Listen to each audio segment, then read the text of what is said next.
Alright, hi everyone, welcome back to another video, and today we're going to talk about the big dividend disaster. So the idea is that a specific group of dividend stocks has performed exceptionally poorly over the more recent months and years. And so in this video we will take a look at the extent of the underperformance of this group of stocks. We will take a look at possible explanations for the poor performance, and then finally we should discuss the outlook for this group of stocks, whether they will be able to recover or not. So without further ado, let's get started.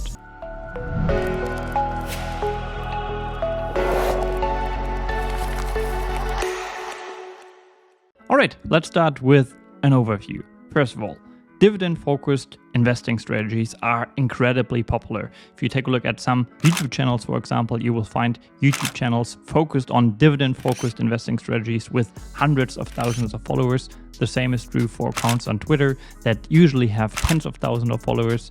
Some have more than 100,000 followers. And a similar phenomenon can also be observed on Instagram, where many creators also have tens of thousands, if not hundreds of thousands of followers. And so why are dividend-focused investing strategies so popular?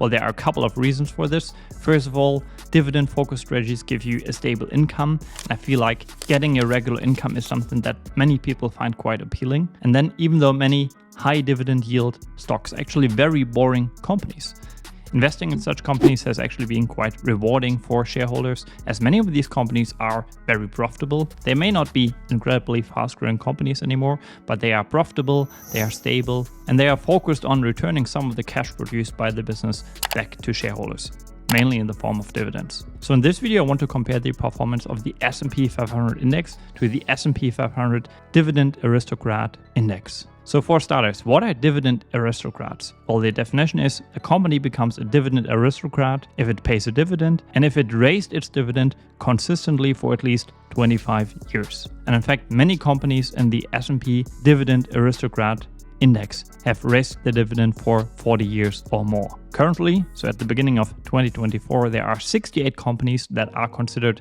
dividend aristocrats. And you will be familiar with quite a few of these names. So just to give you a few examples here, you've got the Coca-Cola company, you've got Johnson & Johnson, you've got 3M, Procter & Gamble, Pepsi, Walmart, Lowe's, ExxonMobil, Linde, Roper Technologies, and many, many, many more. And if you are a dividend-focused investor, I think this is actually a very interesting list to hunt for ideas. It shows the trailing 12-month return on invested capital earned by these businesses. It shows the dividend yield they are currently paying out and the years of consistent dividend raises the company has done in the past. All right, and as I said, many people enjoy a dividend approach because the strategy has worked in the past. What you can see on screen right now is basically the performance of both the S&P 500 and the S&P 500 Dividend Aristocrat Index. And what you can see is the total return. So not just the price return. That comparison would be pretty meaningless if we focus on a dividend index as well. But as you can see, over an 18-year period, the S&P Dividend Aristocrat Index has delivered total returns of 12.4%, while the S&P 500 Index delivered 11.5%. So both results actually very satisfying. Both indices have created tons of value for investors. And what I should point out that this is based on backtested data, because most S&P 500 Dividend Aristocrat ETFs that you can buy today, well, they have been established later. The index we will look at in just a second, for example, was established, I think, in around 2013 or 2014. And to be fair, I think the performance of that index is much better than I would have expected. I would have expected the index to slightly underperform the S&P because of the lack of growth of these companies, the lack of tech companies that you can find in this index, and the fact that many of these companies actually have fairly high dividend payout ratios, which means they have less money available to them to reinvest into growth projects. However, and now we get to the more interesting part, that's the gist of the video. More recently, the Dividend Aristocrat has actually performed much more poorly. If we take a look at the 1-year chart, for example, you can see that the total return of the Dividend Aristocrat ETF is much worse than the total return of the S&P. We have the NOBL ETF with a performance of around 7% over the last 12 months, and then the S&P delivered 22.5%. And if we now extend the time period a little bit and take a look at the 5-year chart, we can see that still the S&P 500 has actually outperformed the Dividend Aristocrat Index. Although here the extent of the outperformance is less significant. So what are some possible explanations for this phenomenon, and what does it mean for the Dividend Aristocrat Index going forward? Well, I have come up with 3 different explanations. First of all, if we only consider the 1-year performance, where, as I said, the underperformance is actually quite significant. Well, as I have discussed in other videos, and as many of my viewers will be aware of, the majority of the performance of the S&P 500 in 2023 was driven by the so-called Magnificent 7. You can see the performance of these stocks over the last 12 months on screen right now. And yeah, none of these 7 companies is part of the Dividend Aristocrat Index, which explains why the Dividend Aristocrat Index actually underperformed the S&P in 2023. If we now extend the time horizon to the last 5 years, however, how can we explain that the dividend-focused approach has underperformed the S&P by around 10 percentage points? Well, I think one could refer to the interest rate environment, the SERP environment, so zero interest rate environment, that we saw over the last 5 years. So basically, as you can see, the US Fed funds rate between 2020 and early 2022 was 0%, and during such an environment, investors were going bananas. So there was a strong focus on tech names. Whether a company was profitable or not didn't really matter to investors. And finally, growth. So fast growth in particular was rewarded by investors by sky-high valuations that didn't always make sense to an intelligent investor. I was just mentioning the focus on tech during that environment, and what you can see on screen right now is actually a sector breakdown of the Dividend Aristocrats.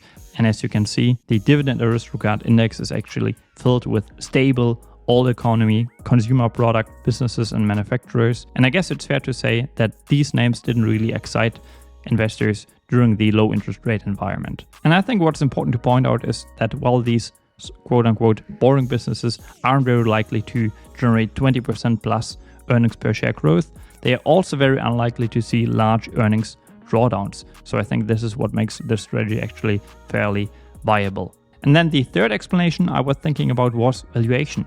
I remember that Coca-Cola, a company that has been a very slow growing company over the last 10, 15, maybe even 20 years.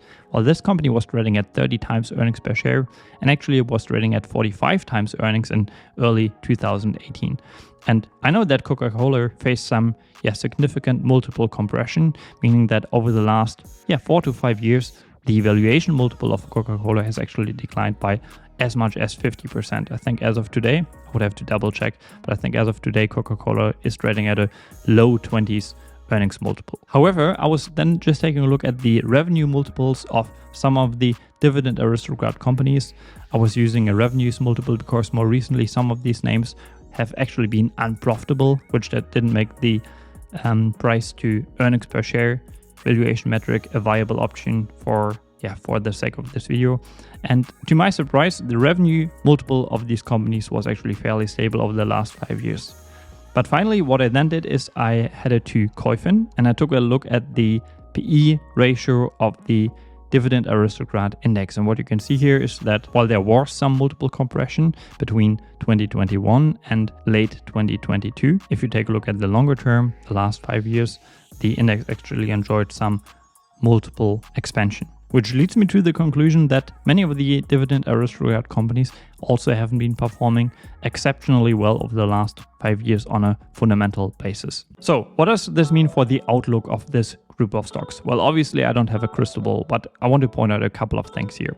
First of all, if we take a look at the 10-year performance chart, we can actually see that the dividend-focused index outperformed the S&P. I discussed this previously. This actually surprised me a little bit, but I pointed out reasons for this performance in this video because obviously Dividend Aristocrat stocks also have a couple of strengths and advantages over maybe lower quality businesses that can partly be found in the S&P 500 as well. Then in terms of the outlook, it's also worth pointing out that a couple of businesses might join the Dividend Aristocrat group fairly soon. So I actually found a couple of articles highlighting a few prospective candidates. Bristol Myers was mentioned. Then we've got the Kellogg Company, we've got Analog Devices, Edison International, Lockheed Martin, the Clorox Company, Qualcomm, Nike, which is a super interesting company for this group of stocks. Then we've got United Parcel Service, the Southern Company, and maybe the highest quality company that might join the index relatively soon is Microsoft, which also already posts 20 years of consecutive dividend raises. Now, to get back to the question how the index might possibly perform over the next 10 years, I'll just say again that I don't have a crystal ball. However, I looked up the price to earnings multiple of the index today compared to the S&P 500. And what you can see here is that both indices basically trade at the same multiple. So I guess from a valuation multiple point of view, there shouldn't be a clear winner over the next 10 years. However, as I've said in many of my previous videos, I think dividend-focused stocks also have a couple of drawbacks. The most obvious drawback is the double taxation of dividends. Then I think once a company has committed to a dividend, management teams will be less flexible in terms of their capital allocation decisions. And finally, I think the most spectacular investments, the most successful stocks that you can encounter are companies with lots of reinvestment opportunities, companies that can reinvest into their own business at very high rates and can do so for many years. The Amazons, the Nvidias, the Constellation softwares of the world. And so depending on your financial goals, I think a dividend-focused strategy might not be the right one. Now, what I will say to wrap it up here is, if you want to make 2024 your year, the year in which you take your financial situation and goals more seriously, I recommend you check out my mentorship program. I'll link the offer in the comments down below. And with that being said, talk to you soon. Take care.